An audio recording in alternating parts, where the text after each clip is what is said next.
আসসালামু আলাইকুম। সবাই কেমন আছেন? আশা করি সবাই ভালো আছেন। তো আমি আজকে যে স্টেডিয়ামটা দেখাবো এটা হচ্ছে কাতার লুসাইল স্টেডিয়াম। তো সেই স্টেডিয়ামের মধ্যেই ফাইনাল খেলা হয়েছে।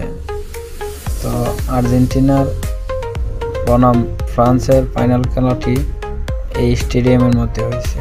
এটাই হলো লুসাইল স্টেডিয়াম।